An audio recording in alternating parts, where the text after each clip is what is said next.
3 days after my neighborhood association tried to carve a chunk out of my backyard, half their precious little street looked like a shallow lake.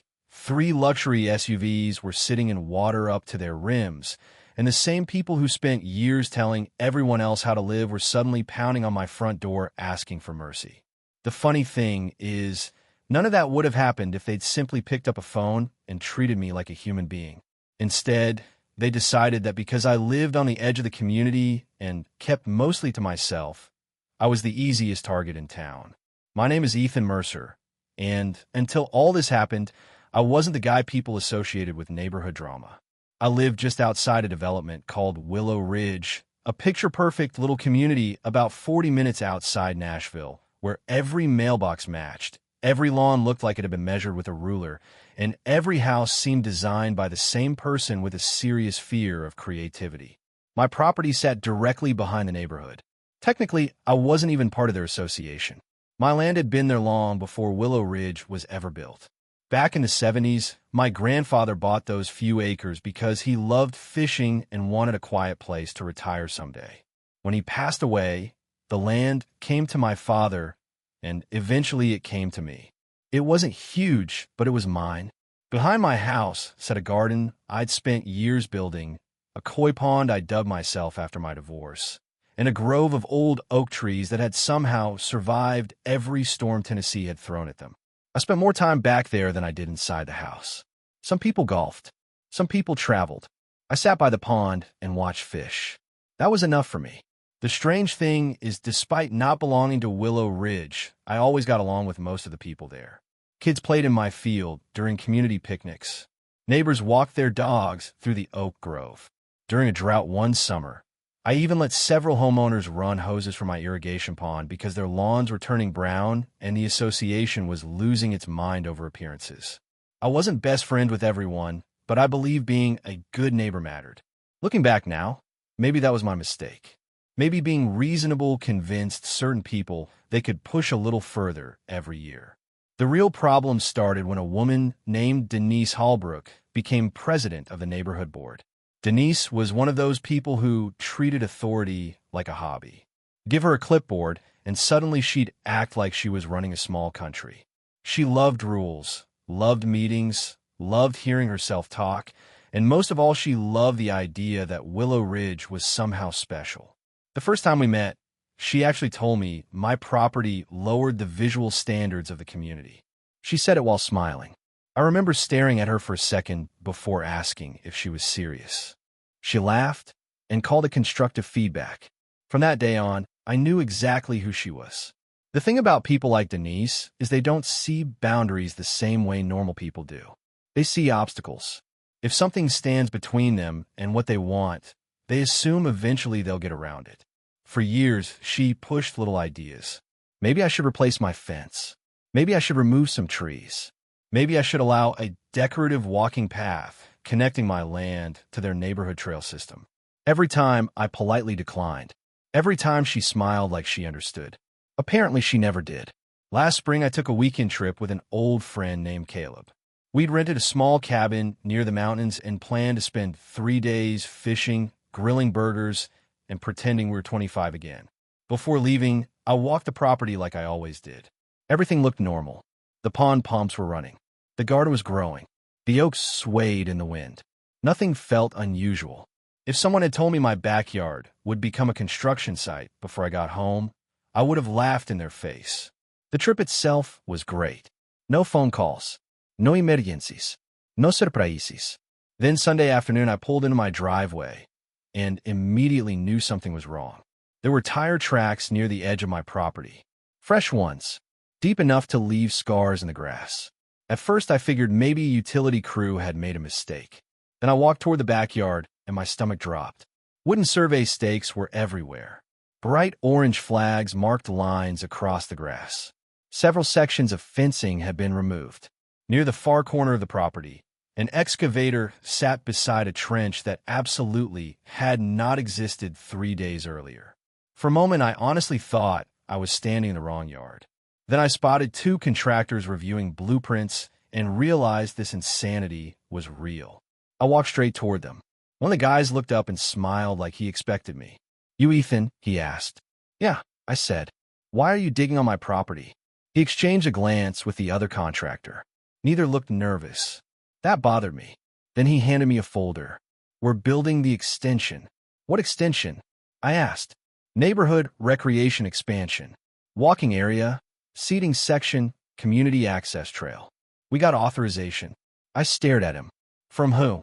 The answer hit me before he even spoke. Willow Ridge Homeowners Association. And right then, standing beside a trench carve in a land my family had owned for decades, I felt something inside me go completely still. Not angry yet, not shouting, just still. Because deep down I knew this wasn't a misunderstanding. This was something much worse. I wish I could tell you I immediately exploded, started screaming, called the sheriff, and turned the whole thing into a dramatic showdown right there in the backyard, but that's not what happened. The older I get, the more I've learned that the angriest person in a conflict is usually the one who loses. So instead of yelling, I took that folder, thanked the contractor, and walked back toward the house while my brain tried to process what I had just seen. The first thing I noticed was that nowhere in the paperwork was there a signature for me. There was no easement agreement, no sale contract, no approval form, nothing that remotely suggested I had granted anyone permission to touch my land.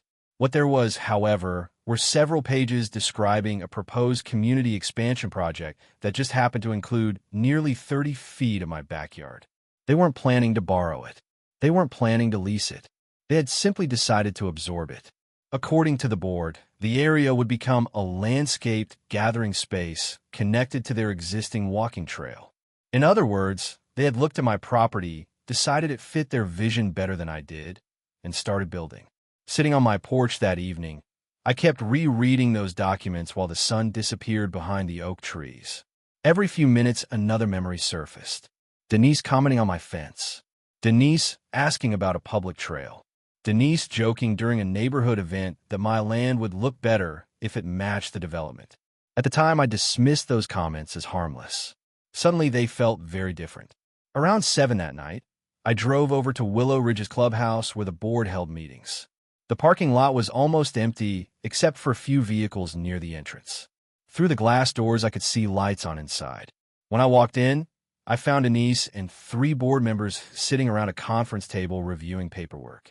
The second she saw me, her smile tightened. "Ethan," she said, "I was hoping we'd get a chance to talk." I pulled one of the project documents from the folder and laid it on the table. "Talk now." One of the board members shifted uncomfortably.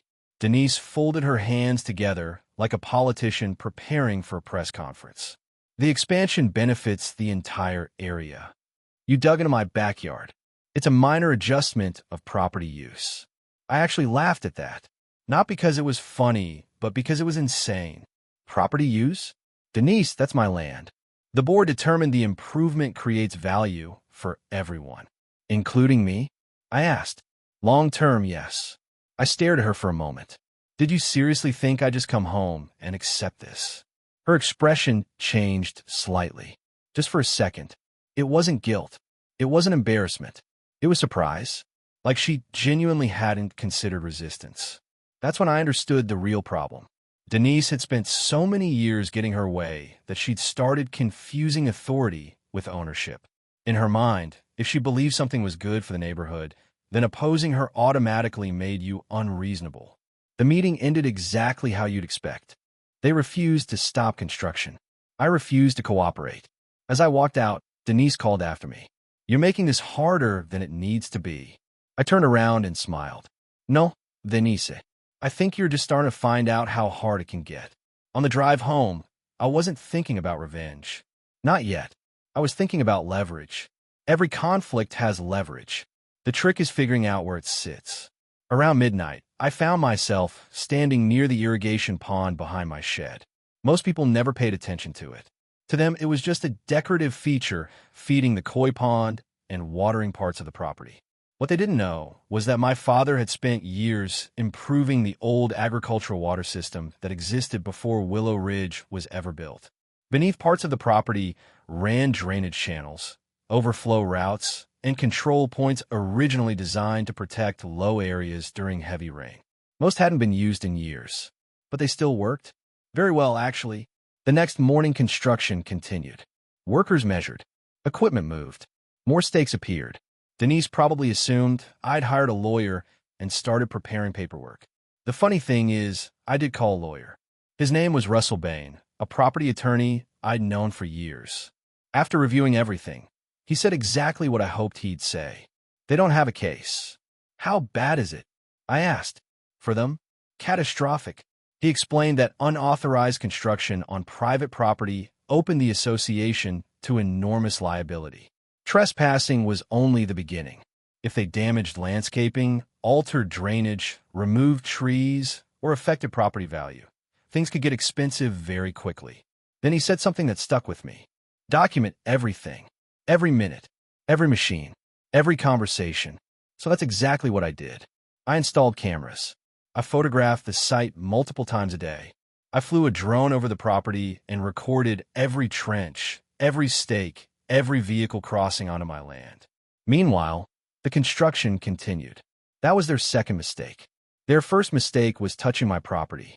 Their second mistake was doing it repeatedly after they knew I objected. 3 days later, I had enough documentation to fill an entire hard drive. And during those same 3 days, another idea slowly formed in my head. It started when I noticed where the new excavation connected to an existing drainage slope. Willow Ridge had been built in the lowest section of the surrounding area. It looked beautiful because developers had created artificial ponds, decorative landscaping, and gentle curves throughout the neighborhood. What most residents never realized was that all of that beauty depended on carefully managed water flow. Water naturally moved downhill, and downhill happened to be directly toward the neighborhood's prized cul-de-sac. I spent 2 evenings walking the old irrigation routes with a flashlight, checking valves, inspecting gates, testing pumps. Everything worked, better than I expected. Then came Thursday night. The air felt heavy. Storm clouds hung low in the distance, though rain wasn't expected until the following day. Around 10 o'clock, I walked out behind the shed carrying a flashlight and a cup of coffee. The property was silent except for insects and the soft hum of the pond pump. For a long moment, I stood there asking myself one question. Was I really going to do this? Part of me said no. Part of me said call the county. File another complaint. Be patient. Then I looked toward the construction area where fresh trenches cut through my backyard like scars. I thought about my grandfather. I thought about the years I'd spent building this place. I thought about Denise sitting in that meeting explaining how my land was now a community asset, and something inside me settled. I wasn't destroying anything. I wasn't trespassing. I wasn't touching their property. I was simply allowing water to follow pathways that already existed. What happened after that would be a consequence of their own choices. So I started opening gates, one by one. Then I activated the secondary pumps. Water began moving through channels that hadn't carried significant flow in years. At first, nothing dramatic happened. Just a steady movement, a quiet shift, the kind of thing nobody notices until much later. By midnight, the system was fully operating. By 2 in the morning, overflow from the pond had begun feeding the old drainage network. By sunrise, gravity took over. And that's when Willow Ridge woke up to the worst morning it had experienced in decades. When I stepped onto my porch with a fresh cup of coffee, I almost couldn't believe what I was seeing. Water covered large sections of the cul-de-sac. Several lawns had become muddy ponds. Mailboxes leaned sideways. Sedans sat stranded in standing water. People wandered around in pajamas, staring at the street like survivors of some bizarre natural disaster. One man stood ankle-deep beside his BMW, holding both hands on top of his head. Another homeowner was yelling into a phone while pointing at a submerged landscaping feature. Then the contractors arrived. Watching them realize their construction site was underwater was one of the most satisfying moments of my life. They looked confused, then worried, then completely panicked. And right as I took my first sip of coffee, my phone started ringing. The caller ID said Denise Holbrook. I looked at the phone for a few seconds before answering. I already knew exactly what kind of conversation was coming. Denise didn't bother with small talk. The second I picked up, she snapped, "What did you do?" Her voice sounded different than usual. Gone was the confidence. Gone was the polished board president tone. What I heard instead was panic. Real panic. I leaned back in my chair and looked across the water-covered street. Good morning to you too. Don't play games, Ethan. The neighborhood is flooding. That's terrible. You caused this. Did I? There was a long silence. I could practically hear her trying to control her breathing. This is public property. I took another sip of coffee. Interesting.